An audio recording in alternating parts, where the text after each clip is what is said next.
Вітаю, друзі. Ну що, давайте говорити про надважливе, про те, що сьогодні обговорює вся країна і про що не хоче взагалі говорити Офіс президента. Про новий витік з плівок Міндіча, про інформацію, яку дізналася Україна, коли з'ясувалося, що корупцією займалися не лише друзі Зеленського, а він про все знав. Більше того, вони йому телефонували, вони з ним працювали, вони для нього будували. От про це та інше. Та про багато нюансів, які...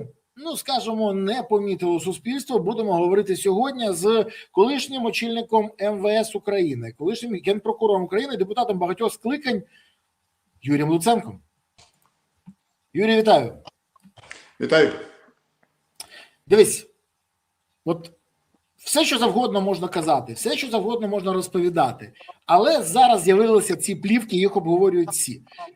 Пам'ятаєш, я колись очолював ТСК в Верховній Раді, і я викликав тебе як генпрокурора. І ми тоді дискутували, ти звітував, і я хочу зараз трохи відновити цю ситуацію. Так, я вже не народний депутат, ти зараз не генпрокурор, але досвід, розуміння і аналітика нікуди не ділися. Тому, пане Юрій Віталійович, скажіть, будь ласка, а звідки, як ви вважаєте, з'явилися ці плівки? Звідки, чому саме зараз і чому вони з'явилися саме у Ткача? Так, це хороше питання, і його треба прояснити перед тим, як аналізувати, що в плівках.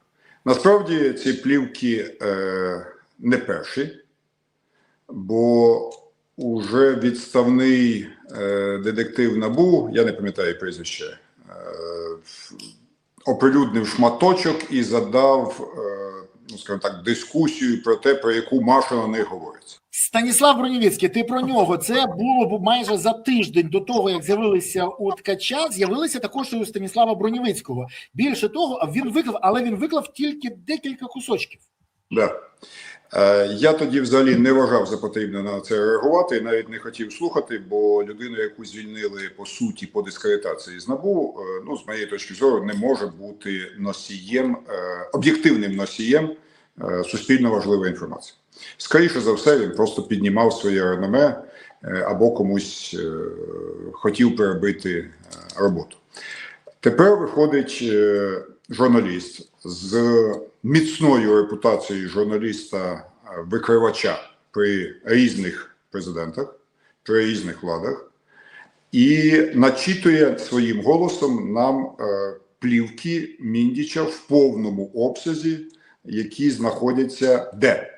Вони зараз знаходяться в багатьох місцях. Якщо раніше вони були в руках лише НАБУ, потім САП, потім їх зачитували на суді при обранні, частину їх шматочки зачитували при обранні запобіжного заходу Чернишову та іншим фігурантам, то тепер вони, коли справа закрита, ці матеріали вже знаходяться також в руках представництва обвинувачення, тобто прокурорів САП, у Вищого антикорупційного суду, в частині суддів, які є в процесі, і у захисту тих перших фігурантів скандалу Міндічгейта, які вже готуються до судових засідань. Тобто ці плівки в повному обсязі тепер є у багатьох сторін. Вибач, будь ласка, коли ти кажеш про суддів, це ж судді ВАКС, саме в них є це. Так, Вищого антикорупційного суду. Так. Якщо скоротиш, Слав, то Вищий антикорупційний суд получиться ВАКС.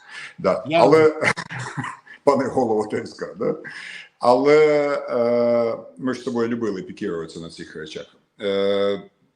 Тому сказати, з якого джерела отримав Ткач, я не можу. Але можу стверджувати, якби він їх хоч на йоту сфальсифікував, то є багато інших тримачів цих записів, які його тут же поправили би.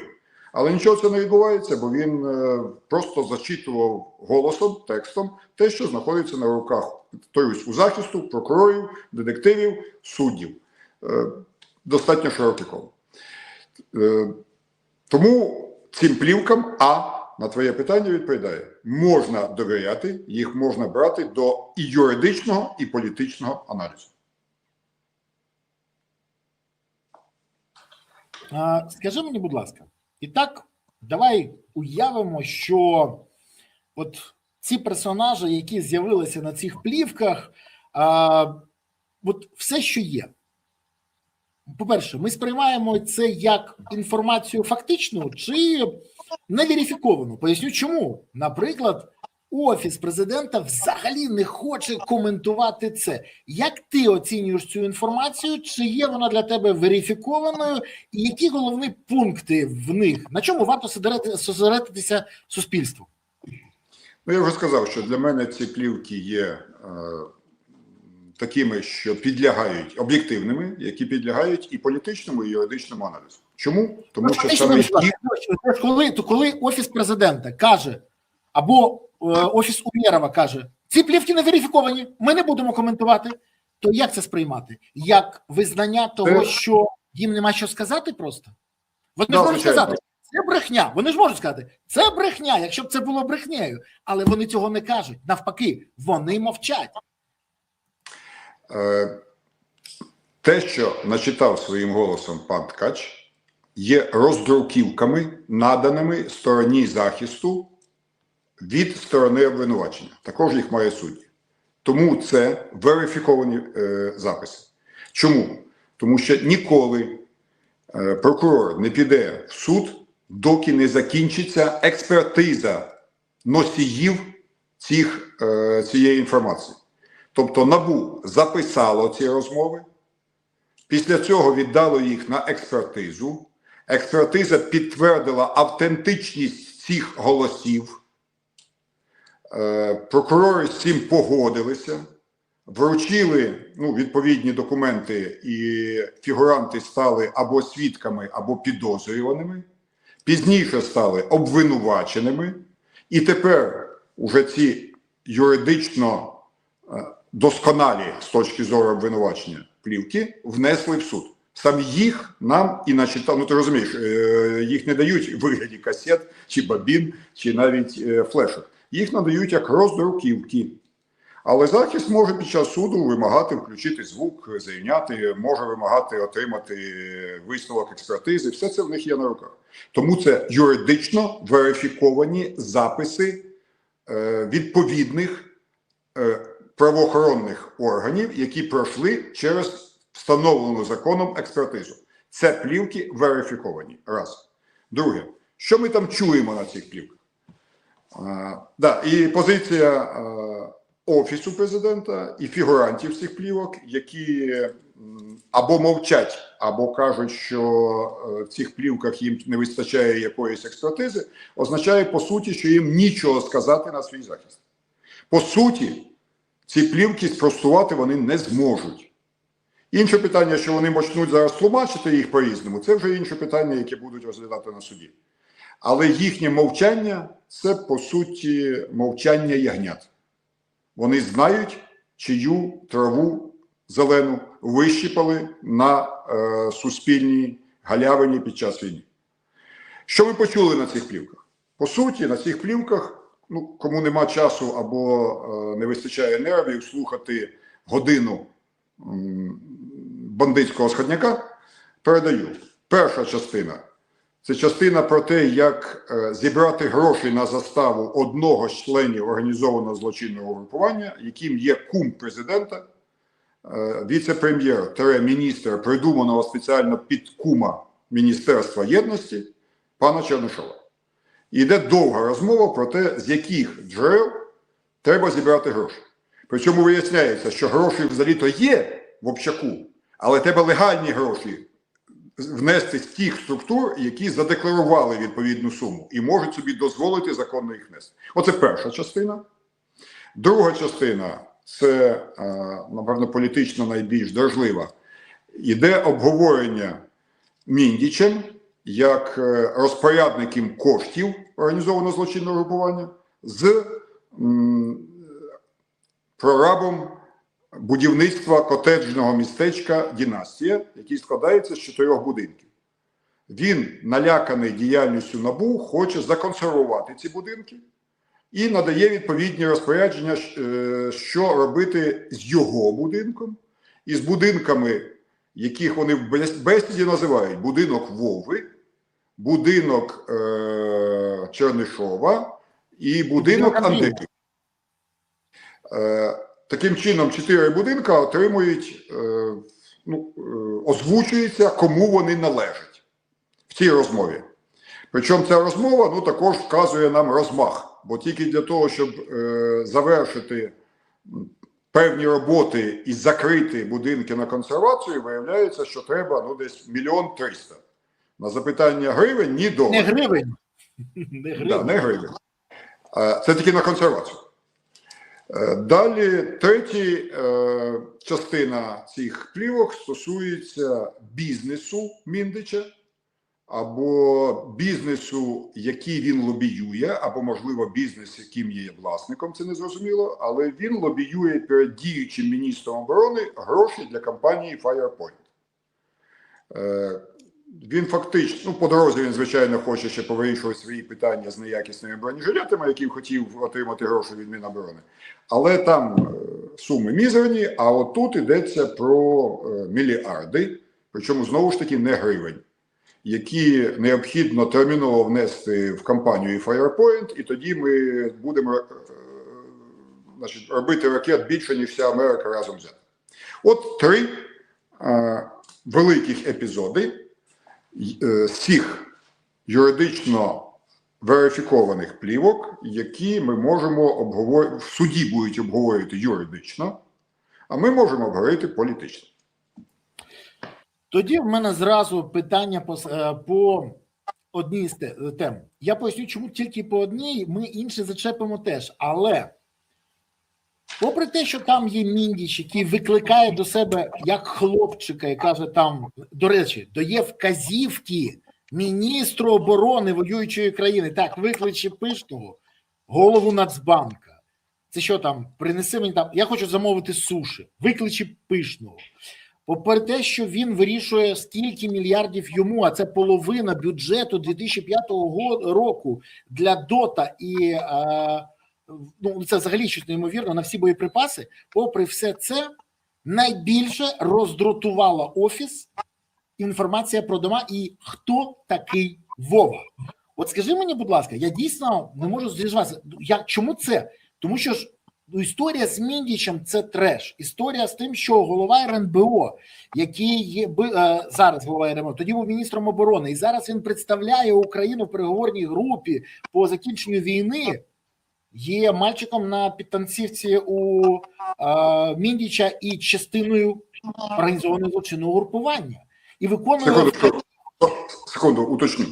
Я не просто представляю. Пан Умєров сьогодні голова переговорної групи. Так, приймається. По закінченню війни, який виявляється так тісно і дружньо, через слово «брат», обговорював фінансові справи компанії Firepoint із людиною, яка зараз знаходиться під санкціями України. Погоджуюсь. Але ж тоді чому не питання про Чернишова, Умєрова і Firepoint? Що ж такого болісного в цій історії, що оця шобла під назвою «Династія», обговорює саме цю тему, і їй так болісно, що навіть вони бояться коментувати. От офіційне звернення з чату прес-центру Офісу Президента України. Тобто це дійсна інформація звідти. Вітаю, Дмитро Литвин, прокоментуйте. Офіс Президента оприлюднені сьогодні Українською правдою фрагменти задокументованою НАБУ розмов. Зокрема, може Офіс, оце найцікавіше, щось сказати з приводу того, що на записах йдеться про будинок Вови і будинок Андрія з кооперативі «Династія» в Козині поруч з будинками Міндіча і Чернишова. Може нарешті спростувати чи підтвердити Офіс Президента, що на цих записах йдеться про президента і про Андрія Єрмака і про будинки, які призначалися їм. Має чи не має президент до цього відношення? Якщо ні, то чи знав президент про ці будівництва? Дякую. Відповідь Дмитра Литвина. Не коментуємо. Це що відбувається. Але далі відбулося найцікавіше. Включилася головна Скабєєва країни. Пані Наталя Мосійчук, мені байдуже на ті будинки. Якщо вони на корупційні гроші, доведіть і саджайте, і швидше, важливіше інше. Фраза на плівках, якщо тобі дадуть гроші нашій країні, американцям, ми можемо крутити балістики більше, ніж вони. А що ви подумали, послухавши ці фрази? Напишіть в коментарях. Дякую. Скажіть мені, будь ласка, пане екс-генпрокурор, а що ми зараз спостерігаємо? Фактично, нам пропонують сказати, що гроші міндічили на добру справу, державні гроші та іноземні інвестиції на приватну компанію, на недержавні компанії КБ Луч та КБ Південне, вкрадені гроші вкладали в будинки династії, але це не важливо, бо хочуть довго жити в Україні і керувати країною. Ну, а хренові бронежилети купували для воїнів ЗСУ, щоб виправдати ці гроші, які не підуть як двушечко на Москву. Скажи мені, будь ласка, чому всі відволікають увагу від будинків, не хочуть говорити про будинки? Що трапилось? Що з цими будинками так лякає Офіс? Ну, дивіться, в ході цієї розмови, хто не полінується і послухає, є дуже маленький епізод, який багато що показує. Коли Міндіч вимагає від цієї жінки, як він її називає, Наталі, законсервувати об'єкт, він їй пояснює, ну, треба поставити паркан, охорону, собаки, щоб туди не зайшов ніхто, зокрема журналісти, які можуть активізуватися. Він каже, ну забор там же є? Вона каже, ну одного прольоту не вистачає, але в принципі територія огорожена, ми її швидко закриємо повністю. Каже, так що, охорону ставити цілодобову?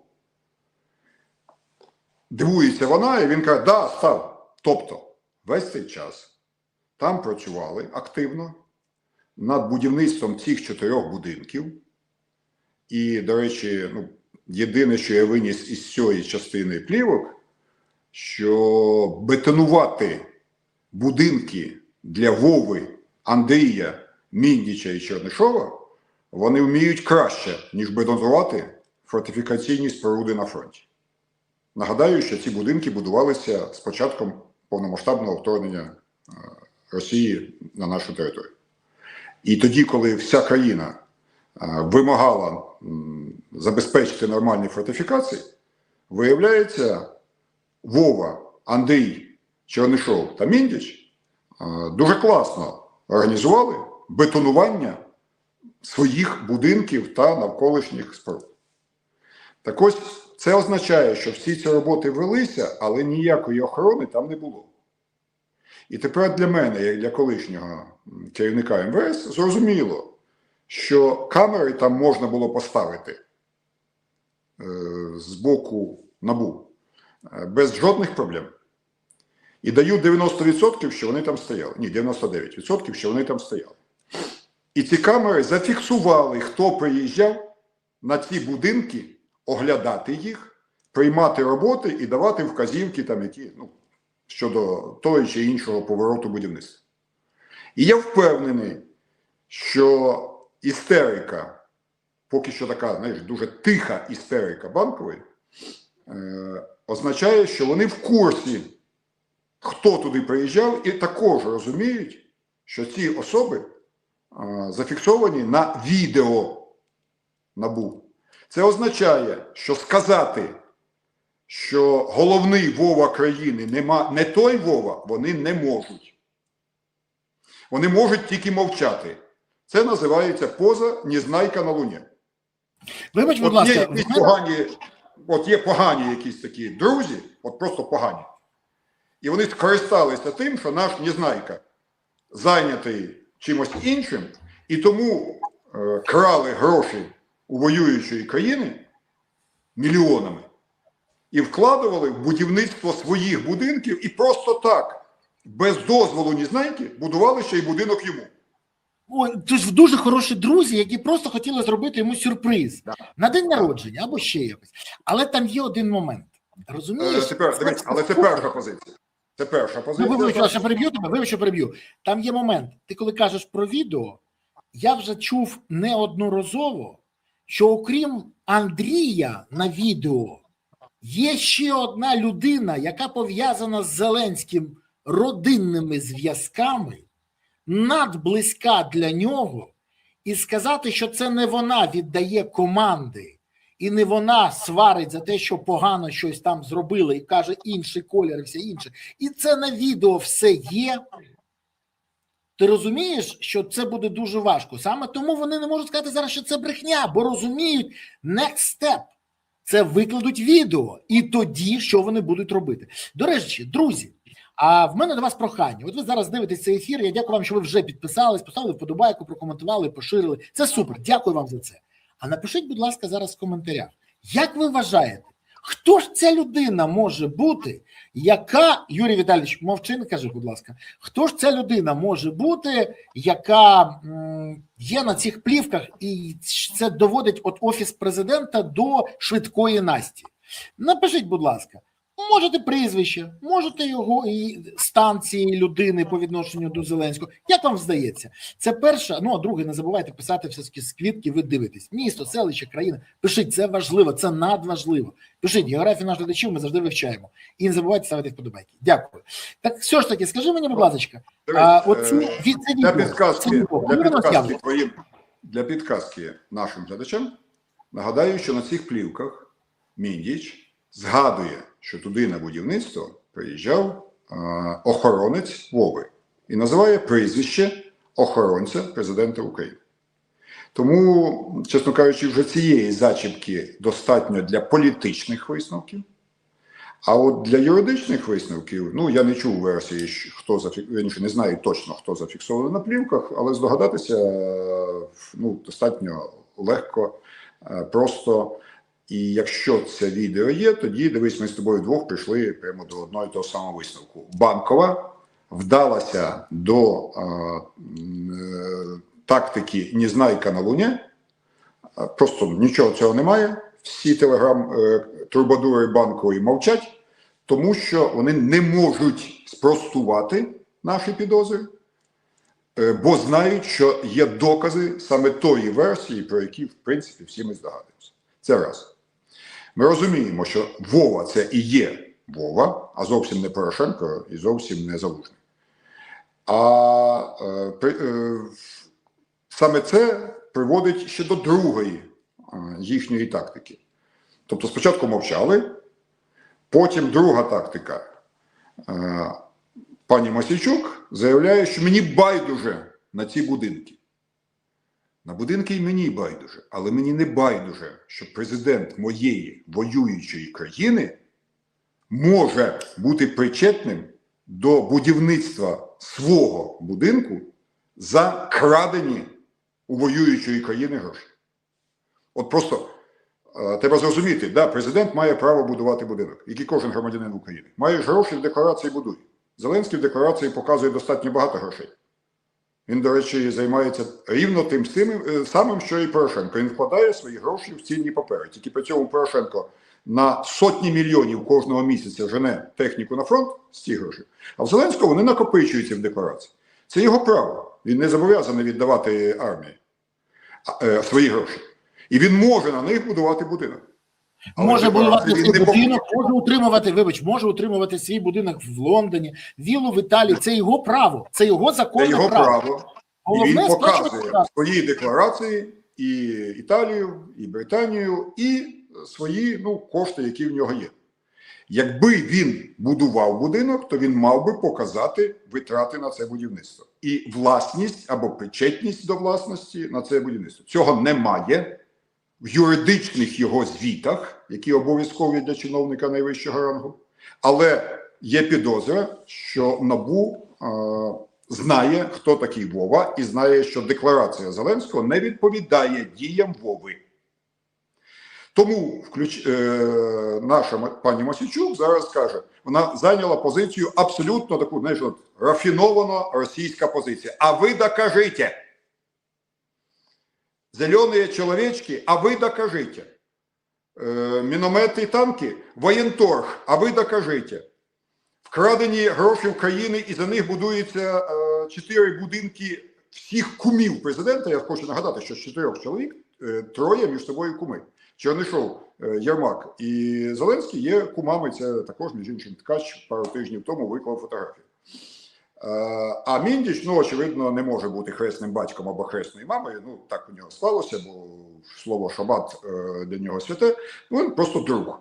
І от ці четверо друга, їй не цікаво, що вони роблять під час війни, за які крадені гроші, в яких обсягах, і вона просто каже: докажіть, докажуть. Смію запевнити, відчуваю, що докажуть. Наступна історія. Третій, ну, скажімо, система захисту стала вже атакуючою. Також класична наша теза нашої Банкової часів війни. Все це російське ІПСО, вигідне росіянам, щоб зупинити наші ракетні програми. От я думаю, що сьогодні і завтра це буде ключовою штукою, вони перейдуть в атаку саме на цю тему.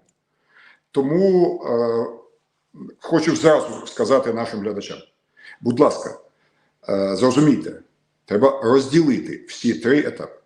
Пан Чернишов притягується до відповідальності за те, що отримав хабар у вигляді декількох квартир у центрі Києва, які оформив на своїх підлеглих людей. Хабар він цей отримав за те, що віддав потрібній йому і прохачам фірмі величезний шматок столичної землі, вартість якого зашкалює там за 150 мільйонів. І його за це судять. Тому Firepoint тут зовсім ні при чому. Ракетні програми тут зовсім не при чому. Ну, можна було б тільки сказати, що у армії було б більше грошей, якби вони менше крали. Але нам намагається все змішати. От є ракети, і якщо поруч стоять бандити, то хай стоять, бо нам треба ракети. А яким способом на цьому заробляють бандити, і скільки могло б у нас бути справді ракет, якби не крали, про це давайте не говорити, бо це російське ІПСО. Нам просто намагаються поставити вперед інтереси армії, а за ними, за цими інтересами, хочуть ховатися брудні ділки, які обкрадають ту саму армію весь цей час. Які не тільки, у яких не тільки болять руки від переносу грошей, як ми пам'ятаємо із цих плівок. Жалуються бандити, що їм носить сумки з мільйонами, руки болять. Які не тільки 100 мільйонів вкрали з енергетики в час, коли вся країна сиділа без світла через відсутність захисту об'єктів енергетики, але які ще й двушечку на Москву відправляли. Але каже нам цей захист: не говоріть про це, це російське ІПСО. Бо ракети – це святе. Тому пропоную, Борислав, тут поговорити саме про ракети, щоб відділити, ну, скажімо так, щоб разом з водою не вихлюпнути, як казав класик, і дитину. Бо дійсно ракети країні потрібні. Але це не значить, що брудну воду треба терпіти далі. От тут я хочу звернути ще один момент. Знаєш, маленький крок в бік, тому що, щоб закрити цю тему з домівками, перейдемо до ракет. Я звернув увагу, верніше, мені звернули увагу в злі язики з Офісу Президента. І кажуть: ти бачиш, мовчать всі блогери, всі позитивні волонтери, всі позитивні спікери, мовчать, економічні спікери, мовчать. І ніхто не пише з них про Вову і Андрія. Не пишуть. Чому? Я кажу: а що відбувається? А мені кажуть: Борислав Юхимович, а ти пам'ятаєш, нещодавно вкинули тезу про те, що незабаром можуть зняти бронювання зі всіх. І уявіть собі, як якийсь окремий, ну так, наприклад, співпадіння просто. Монатік, Лібіга, Янович, ще можна перераховувати там десятки, Тополя, втратять своє бронювання. Або їх колективи втратять бронювання. А тут вибір невеликий. Зараз або ти вписуєшся і підтверджуєш своє реноме лідера суспільної думки, або закінчується бронювання. І тому така сусагальна тиша. Навіть мені вказали дуже цікаву історію. Раміна, пам'ятаєш, є така популярна блогерка, її дивляться молодь, це інше. І вона колись виклала відос з прильотом, на жаль, і роботою ППО. Викликала її в СБУ, вийшла на СБУ і написала допис, що ні, все нормально, мене викликали просто поговорити, і з того моменту вона дуже позитивно ставиться до Зеленського, Єрмака і влади. А до того була дуже опозиційна. І оце всі історії вказують тільки на одне. Контроль над інформаційним полем влада використовує не для того, щоб об'єднати українців навколо теми перемоги над росіянами, які напали на Україну, а навколо мовчання з приводу «так чи ж будиночки Андрія і Вови». Ну, що тут нового, якщо голова Офісу Буданов прямо каже, що в часи війни в нас нема іншого варіанту, як об'єднатися навколо президента. Не навколо армії, не навколо свободи України, а от навколо президента.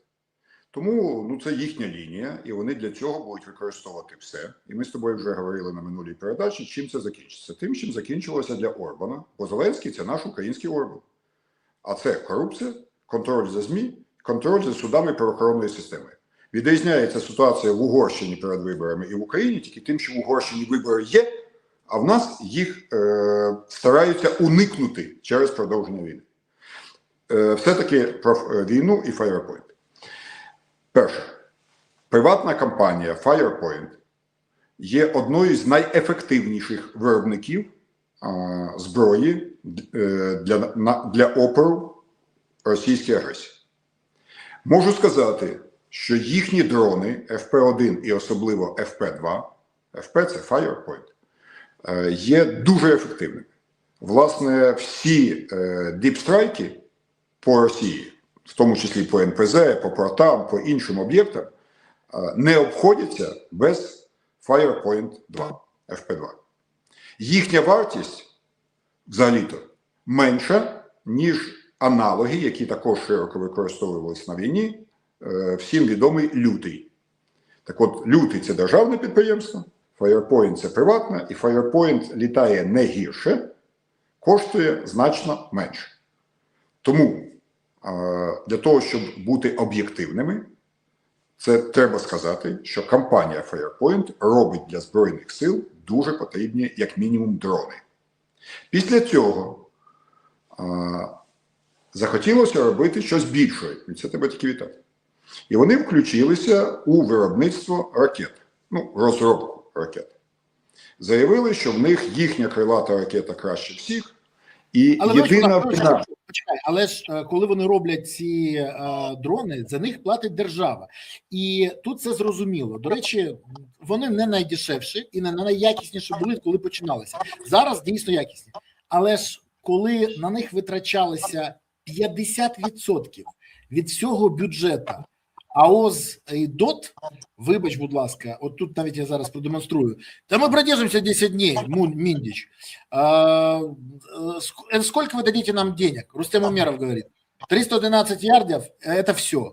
На нас, Миндич, но это на тебя сейчас скажу, тебе сколько? 311 ярдів – це більше половини на всі боєприпаси, які були виділені на АОЗ і ДОТ в 2025 році. Дивись, я не знаю цієї цифри, мені здається, 311 мільярдів гривень йдеться про взагалі на всіх, а скільки саме на Firepoint він там так і прожував, не сказав. Але приблизно я знаю, що річна програма дронів Firepoint коштує державі приблизно 2-2,5 мільярда доларів.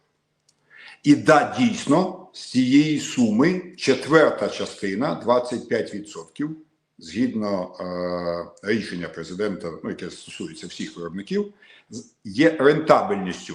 Тобто виробники можуть залишити собі. Це стосується всіх. Ті, хто робить FPV-шки, ті, хто робить ракети, ті, хто робить, всіх. І легко можна порахувати, що йдеться про прибуток власників або акціонерів Firepoint тільки на дронах, порядка $500 мільярда в рік. Легального. При умові, що їхня собівартість не завищена. Це стосується не тільки Firepoint, а взагалі всіх дронів. І з того, що я знаю, скажімо, вже як практик цієї справи, всі наші дрони, собівартість завищена. А значить, завищені і те, що залишають їхні виробники на свої потреби. Оцих 25%. І взагалі-то давно пора і новому міністру оборони, який так багато говорить про дрони, і оборонному комітету парламенту, і тимчасовій слідчій комісії, їх у нас вже аж 2 на цю тему, провести простий аналіз.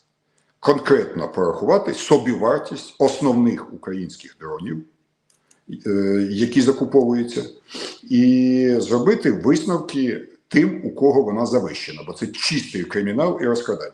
Питання ж не в тому, хто скільки собі поцупить в кишені. Питання в тому, що на цю суму можна було б їх зробити, ну, скажімо, якщо собівартість завищують в 2 рази, значить дронів могло бути вдвічі більше. Тому з цим треба розібратися давним-давно. Але міняються міністри оборони. У нас вже який, по-моєму, 5-й міністр оборони при Зеленському? При Зеленському, давай рахувати. Дивись, давай рахувати. Вже 5-й, але ніхто не хоче порахувати. Шостий. Загороднюк, Таран, Резніков, Умєров, Шмигаль, Федоров.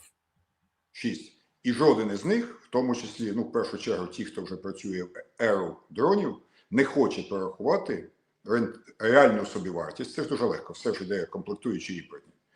І розібратися із цим питанням. Тим не менше, сухий залишок цієї моєї частини. Дрони Firepoint є добрими і корисними для ЗСУ, вони допомагають нищити ворога. Раз. При цьому величезні гроші заробляють невідомі суспільству власники, бенефіціари, а можливо акціонери цього підприємства. По тому тону, яким розмовляє Міндіч із міністром оборони на той момент Умєровим, є підозра, що вони є також і акціонерами або компаньйонами. Бо Міндіч, приватна особа з ізраїльським громадянством, просить у українського міністра оборони воюючої країни лобіювати продажу Firepoint арабським інвесторам, і він його інструктує, як це краще зробити і скільки це має коштувати нам, каже він. Нам. Тобто половина інвестицій піде на розвиток, а половина, вони називають слово cash-out, тобто видача грошей акціонерам. І та половина, ну, це, знову ж таки, десятки мільйонів баксів. Відповідно, там, здається, вже цифри позабував, ну, велика сума йдеться. Тому, взагалі-то, для такої серйозної компанії прозорості треба значно більше, а якщо вони до цього не готові, то державного контролю значно більше. Наступна історія. Firepoint почав займатися виробництвом ракет. При цьому було багато буфанади, заяв, що наші ракети крутіші будь-яких там американських. Тут ми також на плівках чуємо, що ми можемо їх заливати більше, ніж американці, і американцям взагалі гаплик, бо ми взагалі захопимо ринок світу, ну і так далі. Тут все набагато сумніше поки що. В принципі, треба вітати бажання цієї компанії розробляти ракети. Вони зібрали інженерів і дали їм дуже високі зарплати для того, щоб вони зробили в Україні нарешті нормальні крилати і ракети, крім луча, крім того, що робить, ну, луч, Нептуни, ми знаємо. Нептун, довгий Нептун, там зараз іде розробка паляниці і так далі. І вони вже замахнулись на балістику. Це добре? Так, да, це добре. Це потрібно? Так, да, це потрібно. Коли? Вже.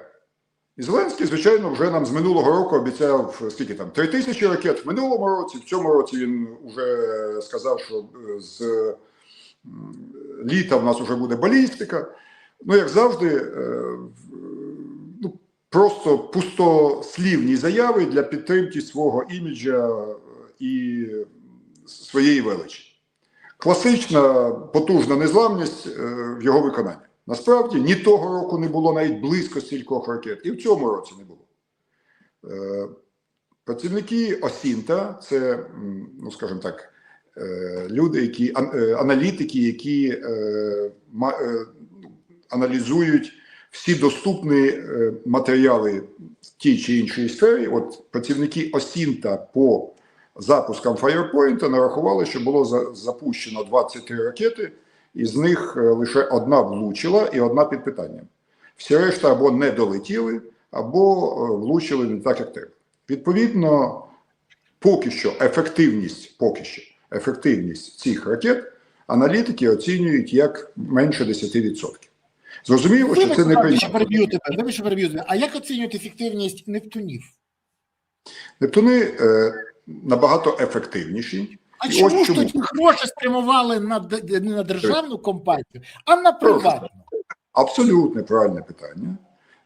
Але, Борислав, тут також треба розуміти, чим більше буде виробників, тим краще. Бо гроші спрямовують іще й на КБ Південне, на Южмаші, яке, ну, чесно кажучи, навіть не літає.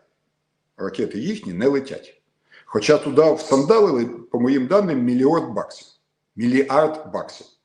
Але жодного запуску так і не відбулося. По тим чи іншим причинам. Луч також отримав величезні кошти, і їхні ракети відпрацьовують ці кошти. Чому у Firepoint не так? Тому що Firepoint знаходиться на іншому етапі. По суті, у них ідуть дослідно-конструкторські роботи, ДКР. Вони ще тільки зробили виріб і випробовують його. В армії кажуть, підпилюють його, покращують його. Шукають двигуни по всьому світу, шукають системи відеонаведення, шукають, встановлюють інші системи локації, багато інших речей. Це дослідно-конструкторські роботи. І от тут я з тобою погоджуюся ось як. Я не вважаю, що треба припиняти фінансувати Firepoint, ні в якому разі. Бо у них зібраний дуже добрий інженерний колектив. І те, що їхні вироби вже літають, причому достатньо далеко, уже непогано. Те, що з недавнього часу наглядову раду Firepoint очолив екс-держсекретар США Помпео, рано чи пізно приведе до того, що на ці ракети з'являться американські системи навігації, американські системи наведення, скоріше за все американські або інші західні двигуни, і все буде добре. Але у мене є питання, чому на цьому етапі, по суті, конструкторських робіт, завод отримує тих самих 25% рентабельності, тобто свого прибутку. Тобто держава приватному виробнику дає величезні кошти, або наші союзники в основному. Ну, щоб ти розумів, обсяг приблизно 1,5 мільярда євро на розробку, дослідну, конструкторську роботу ракети, яка полетить. Взагалі-то у всьому світі під це люди беруть кредити. В даному випадку це безкоштовне фінансування, і якби воно йшло інженерам на матеріали, на запуски і так далі, все окей. Але воно ще кожна четверта гривна або євро йде в кишеню власникам. І от цього я не розумію. Тобто, якщо 1,5 мільярда, це десь 600 мільйонів євро, чуть менше, рентабельності, то стоїть велике питання. Вони їх ділять як приватні власники, чи вкладають у виробництво? І це ключове питання. Чи взагалі може бути рентабельність при дослідно-конструкторських роботах? Адже ця ракета ще не прийнята на озброєння. Можливо, я чогось не знаю секретного, і вона прийнята на озброєння. Тоді мають сісти ті, хто її прийняв, бо вона не влучає на цьому етапі. Скоріше за все, 99%, нема ніякої кодифікації, вона не занесена ще в відповідні документи. І це іде випробування. Тому чому за випробування ми платимо власникам кожну четверту гривну або євро, для мене є абсолютним нонсенсом. І от тут є питання. Тому такий довгий спіч про Firepoint я говорю для того, щоб благородна ненависть до ОПГ імені Міндіча, які закрадені на енергоатомі гроші, відвозили двушку на Москву, які за інші свої оборудки на інших шлагбаумах, і маю підозру, що і на фортифікаціях, і на дронах, будували собі будинки в династії, не затьмарила нам розум і не перекинулася на кампанію. Тут же зрозуміє, яка тонкість взагалі існує. Зеленський, щоб замести свої дуже близькі стосунки із Міндічем, дозволив йому втекти через всі блокпости України і за хвилину пройти кордон. І вже навздогін, на другий день, видав указ, один секретний, вважаю, що це указ про позбавлення громадянства, а другий Відкритий указ. Міндіч попав під санкції. І от тепер уяви. Так, а Міндіч має відношення до Firepoint? По цим розмовам? Почекай. Зараз ГАРМО пропонує через це націоналізацію цього компанії, тої частки, яка належить Міндічу та українським власникам, які брехали, що Міндіч не має до них відношення. І через це націоналізувати. Я противник націоналізації компанії. Поясню, зарплата інженерів у державній компанії відразу буде неадекватною ситуацією. Якщо сьогодні там суперінженера отримують десятки тисяч доларів, то будуть отримувати десятки тисяч гривень. І значить ми просто підірвемо колектив, який іде по дорозі створення української крилатої і балістичної ракети. А от вияснити, хто зрештою є власниками цієї компанії, і на долю Міндіча накласти арешт, як це робиться щодо інших підсанкційних осіб, то, звичайно, закон велить. Звичайно. І тоді, звичайно, буде дуже інший режим закупівлі у цієї компанії. Він просто посилить контроль, і це нормально. Але я ще раз закликаю, подивитися, хто власники, і подумати, чи дійсно логічно платити 25% прибутку за, по суті, дослідно-конструкторські роботи. Мені здається, це абсолютно неадекватна історія. А націоналізація, мені здається, це трошки перегиб, який не приведе нас до більш ефективного управління. Назвіть мені, крім Луча, яка державний організм оборонпрому взагалі на щось спромігся під час війни. Луч це зробив, тільки тому, що в нього величезна історія свого виробництва, і вони достатньо незалежно себе ведуть внутрі цього монстра. Вони, по суті, своїй працюють автономно. А оборонпром при всіх цих діячах, які його очолювали, лише для того, щоб, скажімо так, мати високий титул, а значить скористатися своїми можливостями, нічого не продемонстрував. Я боюся націоналізації та ще й під час війни, та ще й такого підприємства. Тепер, оце все про Firepoint. Коротке одним реченням, воно звучить так. Firepoint треба підтримати в їхньому намаганні зробити ефективну зброю проти росіян, але перевірити і вийняти звідти приватний інтерес членів ОПГ династії. Або членів повернути контроль державі. Правильно я розумію? Контроль держави не обов'язково йде через власність. Контроль держави, вибач мені, це податкова. Просто елементарні питання. Скільки податків заплатила ця компанія? Скільки дивідендів вони вивели офіційно? Скільки вивели взагалі, а скільки взагалі грошей виведено з компанії? Яка собівартість? Фінансові потоки дозволяють проаналізувати собівартість. Тобто все це називається державний контроль. Не треба державної власності над Firepoint, не треба її націоналізовувати. Просто треба встановити нормальний державний контроль, як над всіми іншими підприємствами. Забувши, що за цим підприємством стоять куми президента і Міндіч. От і все. Тільки відсторонити кумів президента і Міндіч. Але ти знаєш, я хочу звернути увагу ще на один момент в цій історії з Firepoint, бо він дуже важливий. І це теж вчора показав Михайло Ткач. Тимур Міндіч, ты Пышного вызвал, Умеров, а его нет в стране просто. Міндіч, вызови. Сенс, мова про Сенсбанк. Там можно Кабмином, там 3 варианта, он просил, можно Кабмином. Мова про що? Про контроль над Сенсбанком. І тут є частина плівок, які Михайло Ткач ще не оприлюднив. І сьогодні вони вперше прозвучать в цій програмі. Це сюрприз такий невеличкий, це про Сенсбанк і про розмову, яку писали представники НАБУ, розмова Цукермана, ОД, який спілкується з Веселим Василем Васильовичем. Давай, Цукерман, давай мы сейчас позвоним Карлсону. Он сейчас успел кое-що. Веселий. Тобто у нас фінально є або Містюк, або Шмапак. До речі, перша україномовна людина, яка тут з'явилася. Цукерман. Ніхто не гарантує, що не взяли второго. Мова йде про формування наглядової ради. Ні, так він хоче согласувати. Ще раз, дивіться, тільки що ж мені дзвонив. Цукерман, я поняв, Веселий. Дивіться, тут нема кого звідси взяти. Ще одного треба. Цукерман, це я поняв. Увага, Веселий. Пунчев у нас іде як незалежний. Цукерман, у нас. Поэтому здесь есть. Ты помнишь, у нас есть варианты соскочить нам, Веселый, за счет этого, Цукерман, ну, либо там он меня сбросил, ну, такое, я с ним с утра вообще не разговаривал. Веселий, вообще сьогодні не розмовляв з утра.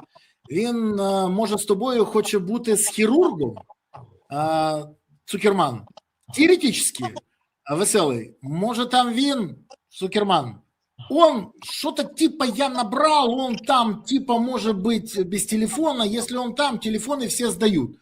Як ти думаєш, в кого ж це він може бути, що телефони всі здають? Цікаво, так, хірург? Телефоны не хочет быть дураком. Заплатить немаленькие деньги, не 100 штук, больше, немаленькие деньги и заплатить. И потом прийти, Веселий, ну, давай. Ну, понимаєш, от вони обговорюють формат. І от тут найцікавіше. Вони навіть перераховують, хто в них є. Це не жарт. Цукерман, 100%. Веселий, 100% так. От тоді зараз. Ну там, по шлапаку запитання деякі. Зараз ми тоді дотрем. Я думаю, 5-10 хвилин і ми вийдемо на фінальний список. Новак, Шугарів, Єва, Щуров, Гладишенко, Містюк. Отак. Зараз я тобі, ну ти поняв, 5-10 хвилин. Цукерман, Веселий, добре? Цукерман, ну да, я на зв'язочку. Бачиш, можуть переходити на українську. Веселий, добре. Цукерман, да. Це вони далі. В общем, вони обговорюють, кого призначати в Сенсбанк. Як може бути наглядова рада сформована от таким чином? Скажи мені, будь ласка. І це теж з тих плівок, які...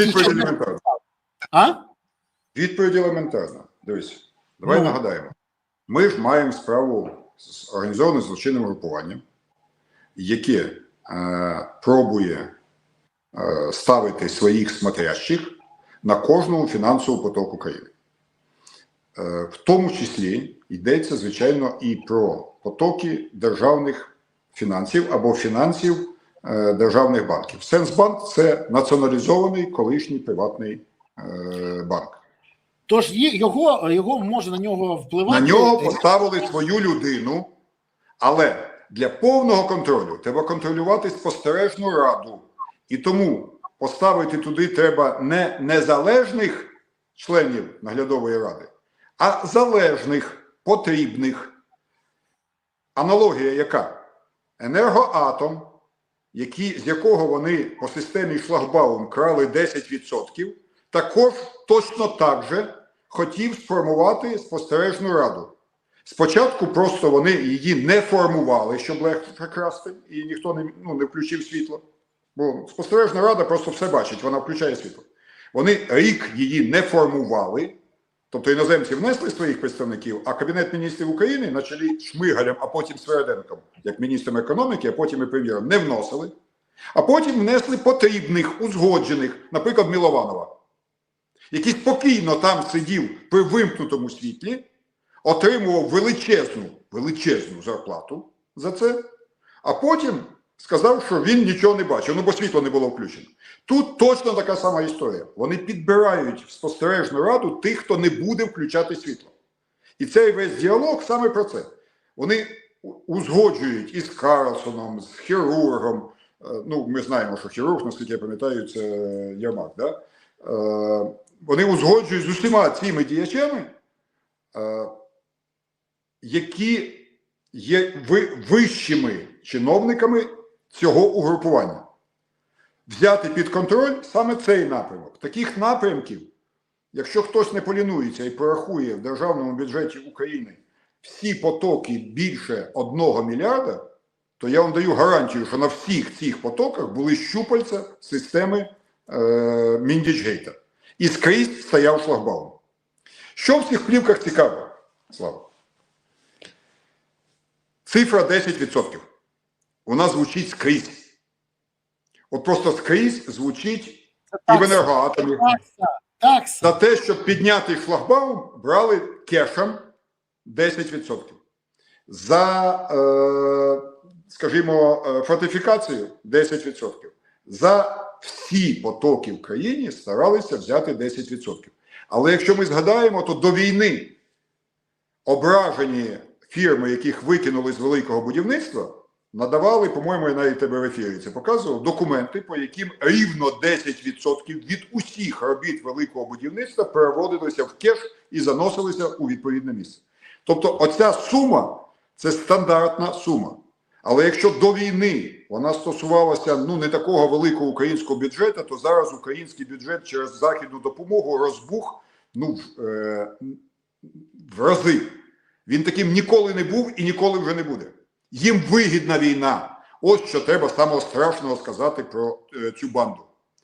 Вони прекрасно розуміють, що з закінченням війни закінчиться їх бізнес і прийде відповідальність. І тому для них дуже важливо посада міністра оборони, вони там плачуться, чому знімають того, а не того, а нашу фірму, наші інтереси можуть порушити, і все прийдеться заново домовлятися. Вони хочуть далі проводити фортифікації, вони далі хочуть виробляти всю військову продукцію, вони далі хочуть контролювати абсолютно всі потоки в країні, в яких встановлюють тупу, як рекет 90-х років, систему шлагбауму. Хочеш отримати державні гроші, 10% кеш на стол. І от їхня... От дивись, я спеціально собі навіть записав. Вибач, будь ласка, але єдине краще не скажу. Щоб закінчити з Центробанком просто. Але з'ясовується, що вони можуть залучати і голову Нацбанка до вирішення своїх проблем. І, як зрозуміло, вирішували. Більше того, я тобі хочу сказати, що це ж не єдині плівки, які ще не озвучені. І в мене для пана Пишного будуть ще сюрпризи. Але в мене до тебе єдине запитання. Скажи мені, будь ласка, все це, все ж таки, вимагає реакції самого Зеленського, навіть не Офісу президента, а самого Зеленського. Тому що тут і його міністр оборони, і його голова Нацбанку, і його зараз секретар РНБО. Ну, реакція повинна ж бути на все це? Звичайно. Якщо можна, давай ми це залишимо маленьку ще один відступ, а потім твоє питання стосується, що далі робити і яка є політична. Тоді відійшли, ми з цим фіналізуємо. Ми фіналізуємо. Що ми бачимо ще на цих плівках? Крім фактажа, крім прізвищ, крім грошей, крім дзвінків. Бо Міндіч, громадянин Ізраїля Міндіч, вважає за абсолютно нормальним дзвонити міністру оборони воюючої країни і давати йому вказівку примусити Пишного дати йому, Міндічу, кредит на величезну суму. Якщо не вдається знайти Пишного, бо він за кордоном, то визиває сюди Сенсбанк. Вони вважають, що всі державні органи їхні. Чому так відбувається? Тому що вони прекрасно розуміють, що їм ніхто не може відмовити. Я, наприклад, не вважаю Пишного членом цього ОЗУ, із того, що я знаю. Не бачу цього. Але він не може відмовити, тому що він поставлений Єрмаком. А значить, Єрмак, який постійно згадується як керівник, по суті, хірург всієї цієї компашки, в разі відмови отримує дзвінок, який примусить його виконати бажання членів ОЗУ. Ще в цьому всьому вражає, от дивись, чому все зійшлося на ці будинки? Тобто, здавалось би, будинки, скільки вони коштують? Судячи по тим розмовам, скільки там мільйонів доларів. Кожен, да? А крадуть на сотні мільйонів, можливо, навіть уже й мільярди. Із тих розмов, що ми зараз бачимо. А якщо уявити, що це 10% від усіх основних потоків країни, то ні Кучма, ні Янукович навіть не можуть навіть близько стояти від розмаху розкрадань. В Януковича, я як зараз пам'ятаю, наші аналітики разом з Міністерством економіки нарахували збитки, нанесені країні, 20 мільярдів гривень. По тодішньому курсу це, якщо не помиляюсь, було чи 5, чи 4 мільярда доларів. Із них 1,5 ми повернули. Ні, трошки не так. Там було десь порядка 15 мільярдів доларів збитків, переведіть там на курс. Із них 1,5 повернули, і ще 5 були в Америці, але далі, ти ж, напевно, добре пам'ятаєш, що зі мною робили, щоб тільки я не спілкувався з Джуліані і іншими, які могли вивести на арешт цих коштів. Проїхав. Пам'ятати треба тільки от обсяг. Але зараз те, що відбувається з системою всеукраїнського шлагбауму, просто вражає. Тому подивіться заодно на атмосферу, хто це робить. Ну, чесно скажу, розплутати схеми Януковича було дуже важко. Там була дуже складна система перекидання коштів, відмивання їх в десятках юрисдикцій, ще раз розщеплення, промивання. Тут все тупо. 10% кеша на стіл забирай. Я вчора ввечері почитав реакцію на ці плівки від блискучої розумниці з Одеси Зої Казанжи. Я її часто читаю, вона така неоголений нерв, коли вона пише на різні теми. І от що вона писала про ці плівки. Вдумайтеся, скільки пафосу в цьому найменні династія. Аристократи, блін. Біла кістка, блакитна кров, барони, лорди, пери Англії. Криворізька гопота з вокабуляром одноклітинних, для якої шашлики досі вершина уяви про благополуччя і сите життя. Настільки обросла понтами і відчуттям безкарності, настільки, що уявила себе нев'єбенними латифундистами і лендлордами, що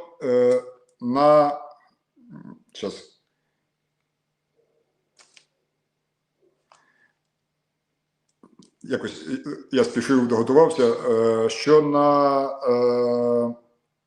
на спиджені з оборонки кошти рогами будує собі панські маєтки на очах України, яка щодня харкає кров'ю в окопах і на згарищах оплакує своїх. От тому за цю династію вчепилися. Це не всі гроші, це ківершечок. Так само, як Януковича, я конфіскував своєю командою $1,5 мільярда. Це було не все, це був вершечок, доступний для конфіскації на той момент. А тут цим вершечком трошки меншим, але ще більш таким подразливим, набагато гіршим, ніж Межигір'я, стала ця династія. Ці понти. Це уявлення, що вони господарі життя і абсолютно впевненість безкарності. Абсолютно. Вони нас охорону не ставили, ти чуєш, до приходу НАБУ. Тому фактично ці плівки показують нам життя на позолоченій маліні або на маліні з золотим унітазом, куди сходяться щупальця оцього злочинного групування, обговорювати, як сьогодні в них вийшло, попри війну, вкрасти на цьому напрямку, на цьому і на іншому. І звідси і відповідь на твоє запитання, що з цим робити? По-перше, уже абсолютно очевидно, що неможливо жити далі з відчуттям, що це наша держава, якщо не буде реакції президента. Причому не просто реакції, а з реакції по прізвищам. Я вважаю, що має бути вибачення президента як мінімум за те, що таких людей він допустив до влади. Він саме таких людей призначав на державні посади. І дехто з них зараз вилетів через діяльність НАБУ, але всі їхні заступники, всі їхні клерики, всі їхні щупальця до сих пір там знаходяться. Ніхто не зняв ні людей Міндіча, ні людей Єрмака, ні людей інших учасників, там Чернишова і так далі. Вони всі на своїх місцях. І вдавати далі Зеленському з себе незнайку на Луні, це означає визнати, що він і був дахом цієї системи. Якщо він нею не був, він має зараз масово звільнити з роботи усіх, хто звучить на плівках, кого призначали вони, через кого проводили свої рішення, хто готував і підписував їм документи. Це величезна чистка всього державного апарату. Я не вірю, почекай, вибач, але ти тоді кажеш, от якщо він визнає, ну тоді він визнає, що він навіть не просто член, а голова організованого злочинного групування, яке завдяки йому, його протекції, підтримці і політичному впливу займалися фактично своєю злочинною діяльністю в країні, яка б'ється за незалежність, за життя, за право існувати. І давай тоді ще один момент, це теж варто сказати. Ну ти просто забув про це, але вони ж розмовляють. Ти ж сам бачив багато злочинців, саме справжніх злочинців, а не просто якихось корупціонерів. А це нагадувало 90-ті. Ти пам'ятаєш, як це вони чиста базарять? маліна.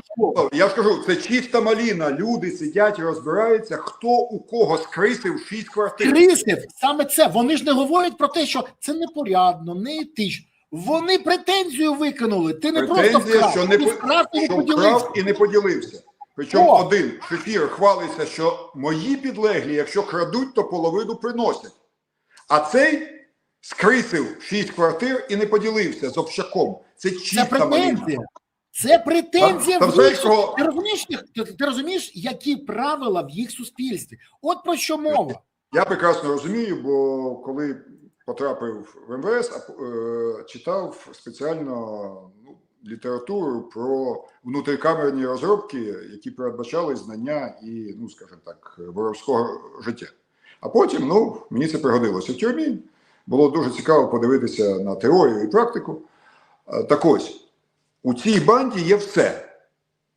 Є смотрящий, уповноважений керівником, і всі знають, що він уповноважений. Якщо хтось сумнівається, то він тут же набирає по трубці і тут же керівник перезвонює. Є смотрящий по напрямкам. Хтось там за регіон Будом, хтось за енергетикою, хтось за Міноборони, хтось за фінансами, от у них це все є. Є навіть, як це називається, воровка на довір'ї, та, яка тримає крадене. Це от ще один діяч, який виїхав разом із Міндічем в Ізраїль. Там є всі персонажі, там є. Можливо, немає Медвежатника, не знаю, поки не побачив, але можна вважати, що Єрмак, власне, і був цим Медвежатником, бо він зламував всю державну систему і запускав туди своїх шнирів. Тому атмосфера чисто 90. От Зоя Казанжит дуже правильно написала, це 90-ті роки Кривого Рогу, де навколо метала створювалися банди, які потім одягали малінові піджаки, але тим не менше залишалися бандитами. І от їхній осколок, їхнє розуміння життя докотилося сьогодні до оцих записів. І, звичайно, найстрашніше те, що все це робиться в воюючій країні, і при цьому ці люди всі на дуже високих державних посадах. І вони дуже близькі до президента. І вони, по суті, куми президента. І вони, по суті, живуть з президентом. Тому мовчання президента означає визнання своєї участі в них. Його виступ означає, що він був, дивись, хтось може повірити, хтось не повірить, але означає, що він був зайнятий, а його друзі виявилися падлюками і зробили те-то і те-то. Але він, як слуга народу, рішуче звільняє Умєрова, рішуче звільняє, хто там ще нас залишився? Пишний. Коротше кажучи, всіх, хто під підозрою. І головне, підручних, другий, третій, четвертий поверх цієї бандоти, яка насадила своїх людей, так як оцю спостережну раду Енергоатому чи Сенсбанку, насадили, їх треба всіх викорчовувати. Тоді президент може вийти, хоч частково, з-під підозри в тому, що він благословив існування цієї банди.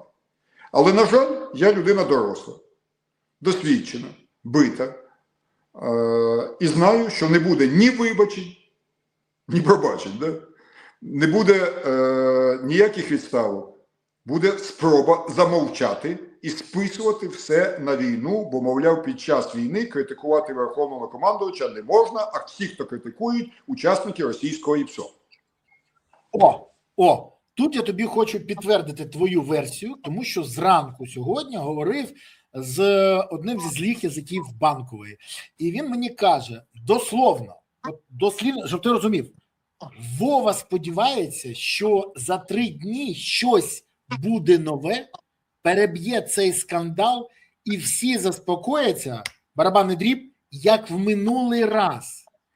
А це завжди спрацьовує, людина мені каже, а зі всім іншим впораються ботоферми і наші, ну там інше слово, балаболи, скажімо так, балаболи. І от вони намагаються це зробити, фактично, і далі залишатися на посадах, і далі залишатися на цих потоках, і далі грабувати, і далі вони хочуть фактично, щоб нічого не відбулося. Просто, ну, поговорили, балакайте далі. І от тут в мене до тебе одне запитання тоді. А що ж далі? Ну що, імпічмент намагатися проголосити тоді президенту? Чи що? Бо якщо президенту кажуть, в тебе покидьки твої друзі, покидьки твої оточення, всі, кого ти привів, крадуть, всі вже отримали підозри в корупції. Або припиняйте цим займатися, або ви дійсно приватизували країну, і робите що завгодно, змінюєте ситуацію. А він каже, так, оголосили це, мені треба їхати в Саудівську Аравію, або їхати там кудись ще комусь поручкатися, а хай всі схеми працюють і далі. Тобі не здається, що це якось треба все ж таки впливати? Бо якщо президент не хоче реагувати, мовчить, бреше, що він, пам'ятаєш, він казав про це, я нічого не знав про те, що Міндіч робить, а тут з'ясувалося, все всі знали, бо і охоронець приїжджали, людина і все. То яка повинна бути реакція? Ну, відверто, що треба робити далі? Який варіант виходу з цієї ситуації? Бо нахріна їм кінець війни, якщо вони сидять на мільярдних потоках, створюють за бюджетні гроші, фаєрпойнти і інші підприємства, заходять в інші компанії своїми людьми, доять всю економіку і країну і будують домівки в династії, царюючи та живучи своє краще життя. Ну нафіга тоді Умєрову досягати якогось результату в тій делегації? Дивись, я навіть добавлю, ситуація ускладнюється тим, що Європа зацікавлена, щоб ми якомога довше воювали. Вони тепер про це кажуть відкрито. Хтось каже не менше 2 років, а хтось каже до 30-го року, коли Європа, ну скажімо так, зорганізує свою оборонну промисловість і свою безпекову міць, і от тоді вже можна закінчувати цю війну. За це, точно знаючи, хто такий Зеленський, прекрасно розуміючи все, що твориться в країні, вони, тим не менше, виділили нам 90 мільярдів на 2 роки, впевнений, що розрахунок на те, що спочатку у Трампа буде провал в Америці на виборах, потім у Трампа закінчиться термін, і от на той момент уже поговоримо про майбутнє. Вони просто за нашою спиною чекають кращого моменту для європейської безпеки і європейської економіки. Гроші видані, і фактично жодних вимог про припинення цієї авторитарно-корупційної моделі в Україні не звучить. Тому допомоги від європейців, які, напевно, єдині вже на земній кулі пам'ятають про цінності, також чекати неможливо. В зв'язку з тим Україна має розраховувати виключно на себе. Що ми маємо? Будь-яке обурення населення перейшло межу і, мені здається, вже характеризується ненавистю. Хто мені не вірить, просто відкрийте офіційний сайт президента. Він вчора там написав допис про те, що прийняв міністр оборони Федорова, який йому доповів про нові види дронів. І подивіться коментарі. От просто зверху донизу. Ненависть. Якщо раніше там була, хтось сміявся, потім була така відраза, потім було таке, ну, скажімо, дистанціювання, зараз воно перейшло в ту фазу, яка передувала обом Майданам. Майдан в Україні недопустимий. І саме на усвідомленні цього факту Зеленський продовжує спокійно робити те, що робить. Бо він знає, що активна патріотична частина суспільства обмежила себе в цій можливості, знаючи, що ми тоді втратимо не Зеленського, а Україну. І він спокійний. Інша зброя, свобода слова, ним давно запечатана. Що лишається? З моєї точки зору лишаються 3 головні позиції. Громадська позиція кожного, хто має не мовчати в цій ситуації і називати речі своїми іменами. Президент воюючої країни з таким з такою кількістю друзів корупціонерів вичерпав кредит, самий більший кредит довіри, який може бути. Вичерпав. Це треба називати речі своїми іменами. Якщо президент, уявіть собі на 1%, давайте припустимо, що він цього всього не знав, що закрадені гроші будують будинок його друзів, в тому числі і для нього, от він просто не знав. І навіть про поїздку свого начальника охорони з близькою до себе людиною на оглядини свого будинку він також не знав. Може ж таки на 1% бути? Може, на 1 може. От він тоді нахалярить президент, який навіть такого не знає, такого масштабу не розуміє. Якщо в нього під боком, в будинку, де він постійно відвідує, збирається організована група, яка керує міністрами, Радою нацбезпеки, Нацбанком, не знаю, всім чим завгодно, там, головами обласної адміністрації, керівником армійських структур, з метою встановити особистий зиск, а він цього нічого не знає, тоді, все питання, такий президент не дієздатний. Якщо ж допустити, що все це діялося з його відому, і він вважає 10% невеликою платою за свою героїчну роботу, то це, треба сказати, це неприпустимо в будь-якій країні, а в воюючій особливо. Поставте, курва, ці 4 будинка династії, а поруч фотографію живого скелета, який вийшов, наш боєць, який вийшов, бо його забули годувати на передовій. Ви ж бачили цих хлопців, які вийшли після декількох місяців в оточенні, яких просто не змогли або забули годувати. Яких кинули. І на фоні цього ці будинки. От і все, що відбувається в країні. Є 2 країни. Я бачив Зеленського, з яким, в принципі, мав дуже такі дружні відносини, ще в давні часи, часів Ющенка. Я бачив веселого хлопця, який дійсно вірив в якісь такі, можливо, примітивні, але правильні речі. Тобто він глибоко не копав цю історію, але він оголошував правильні речі і обурювався правильно, і підтримував правильно. Трошки нижче плінтуса жарти відпускав, з ким не буває заради кар'єри, але дивись, насправді він був подразником нормального політичного, суспільного життя в Україні. І тут я бачу Зеленського, для якого виявляється система шлагбаум 10%, якщо це його друзі, це нормально. І будь-яка атака на його близьке оточення, яке задіяно в таких величезній корупції, для нього вважається бідою. Не тому, що це сталося, а тому, що НАБУ посміло. Тому ми зараз маємо зовсім іншого Зеленського. І тому єдиним виходом цього всього є або його відставка, але я не вірю в те, що Зеленський може взагалі подумати про свою відставку. Навіть подумати. Або його імпічмент. Назад за рояль. Чи може бути в нашій країні імпічмент? Не знаю. Але я знаю, що обов'язок людей, які не хочуть мати нічого спільного з цією системою, це обов'язок. Якщо в нашому парламенті є опозиція, то вона має внести постанову про імпічмент. Чи вона пройде, чи не пройде, це інше питання. Але для цього люди обрали таких опозиційних депутатів. Цього вони від нього чекають. Принаймні це зніме табу на обговорення цієї проблеми. В кінці кінців суспільство почне задавати запитання, чи довго ми можемо далі продовжувати воювати, якщо в тилу крадуть мільярди?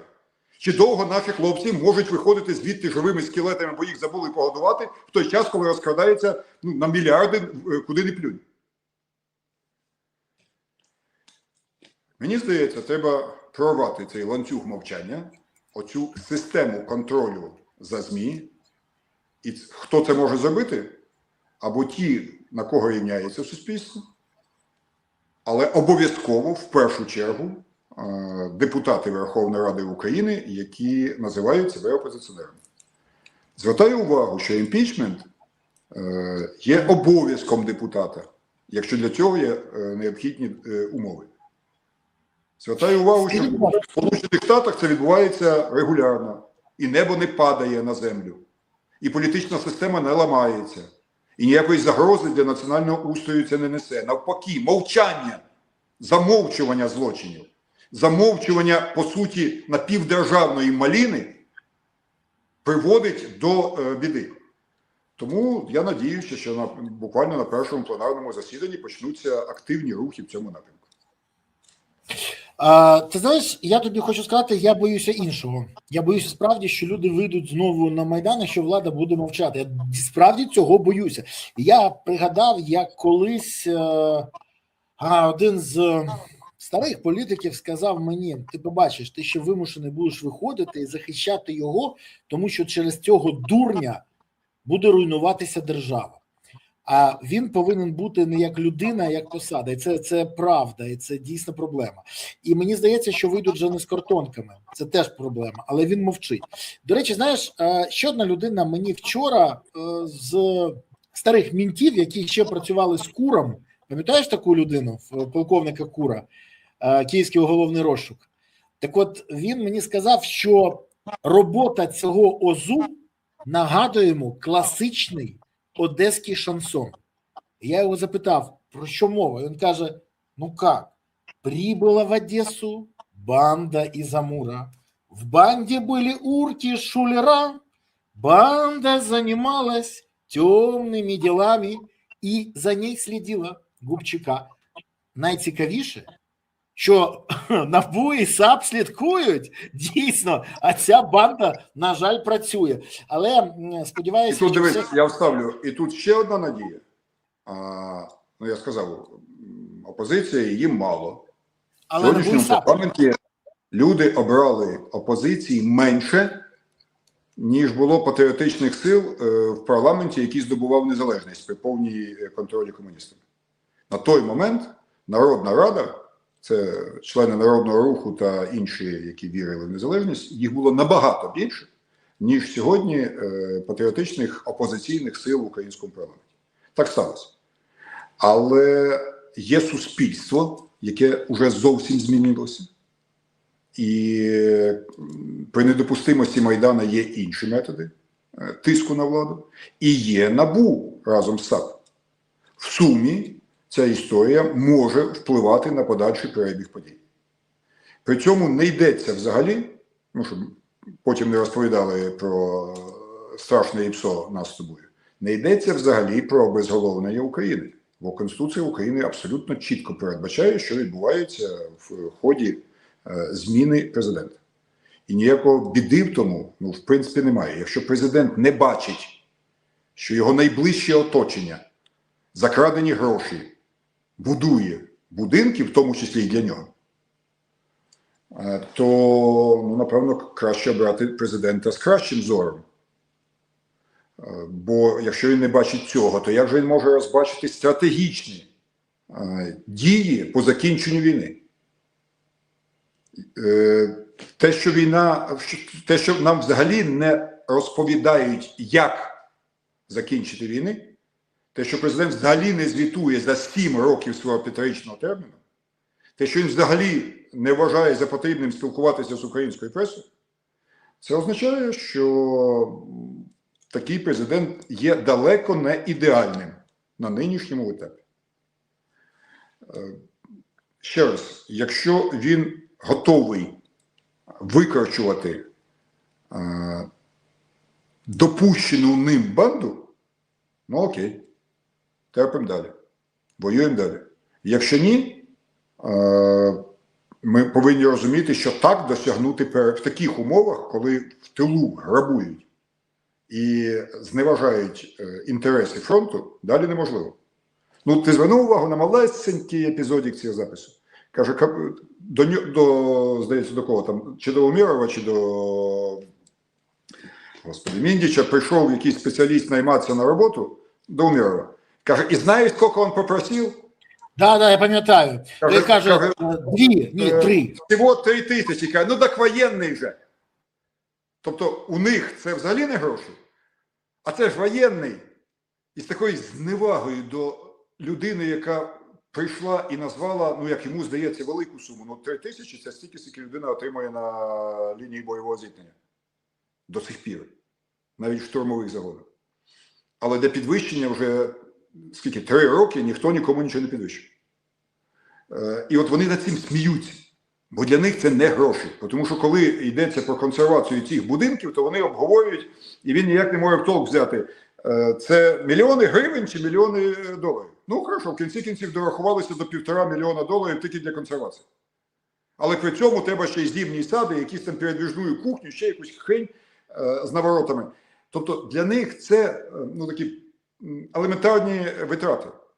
А прийшов військовий і хоче 3000. Ха-ха-ха.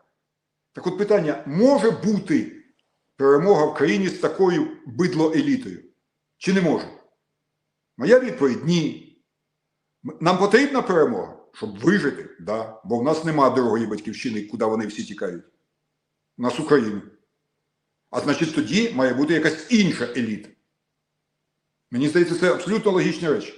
І зараз все залежить від Зеленського. Він сам сьогодні господар свого майбутнього. На жаль, і нашого також.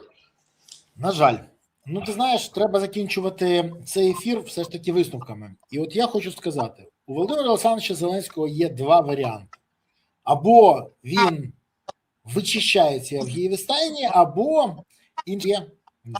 Але я впевнений, що зі всіх поганих варіантів Зеленський як ефективний шоумен і яскравий актор обере найгірший. Бо ані державного, ані політичного глузду він так і не піднабрався. І коли ти підготовку проходив на каналі 1+1 у Коломойського і в клубі веселих і кмітливих у Маслякова в Москві, то чекати від тебе реакції, яка потрібна була бути, не варто. Я вважаю, що Зеленський не буде звільняти. Я вважаю, що він буде замовчувати. Я вважаю, що він буде намагатися загасити цей скандал, відвертаючи увагу, роблячи нові галаси, все що завгодно. І це призведе до дуже поганих наслідків. Але давайте хай наші глядачі самі напишуть зараз в коментарях, вибачте, напишіть зараз. Як ви вважаєте? Напишіть зараз в коментарях. Чи вважаєте ви, що він вичистить це Авгієві стайні свого оточення, чи проігнорує? Пишіть. Або навіть імітувати буде, що він не розуміє нічого. Вичистить, імітувати. Вичистіть, імітувати. Пишіть, це важливо. От що він буде робити? Напишіть зараз в коментарях. Я хочу вам за це подякувати. Будемо рахувати, кого більше. Бо це важливо. Vox Populus. Глас народу, глас Божий. Давайте. Юрій Віталійович, тобі я хочу подякувати за сьогоднішнє спілкування, за те, що ти сьогодні був тут, за те, що ти відповідав на питання, а ще за те, що ти пропонуєш рішення. Це найголовніше. Тому що важливо не тільки критикувати, а й пропонувати варіанти, які є, і які можна реалізувати для того, щоб отримати максимально корисний результат для держави і суспільства. Дякую тобі і до нових зустрічей. Па-па. Удачі. Друзі, вам я хочу подякувати, що ви дивилися цей ефір. Я сподіваюся, ви все ж таки не забули поставити вподобайку, прокоментувати, поширити відео, підписалися. Але, знаєте, я дуже буду сильно просити вас, щоб ви проаналізували все, що ви почули. Це дуже важливо. Ваші висновки повинні стати вашими не лише аргументами для своєї мотивації у подальшому, а й тому, щоб ви пояснювати людям, що відбувається. Бо на єдиному телемарафоні Вови і Андрія з будинками в династії немає. Бо взагалі влада намагається замовчати всі стільки може. І тим, хто говорить, теж намагаються закрити рота. По-різному, але намагаються. Тому радьте цей канал, радьте ці відео, розповідайте про ці аргументи. Це важливо. Бо або ми змінимо країну, або ці люди приведуть нас до катастрофи. І це вже зрозуміло. До речі, для нас приведуть до катастрофи. Себе приведуть до непоганого фінансового успіху, гарного фінансового майбутньому, але життя їх буде не в Україні. І це зрозуміло. Так давайте ж рятувати Україну разом. Це важливо. І надважливо підтримувати ЗСУ. Саме тому закликаю всіх донатити на ЗСУ, підтримувати ЗСУ, доєднуватись до ЗСУ. Бо ЗСУ – єдина сила, яка залишається запорукою майбутнього для України. Тож гуртуємось навколо інтересів ЗСУ, щоб у України все ж таки було гарне і гідне майбутнє. Дякую вам.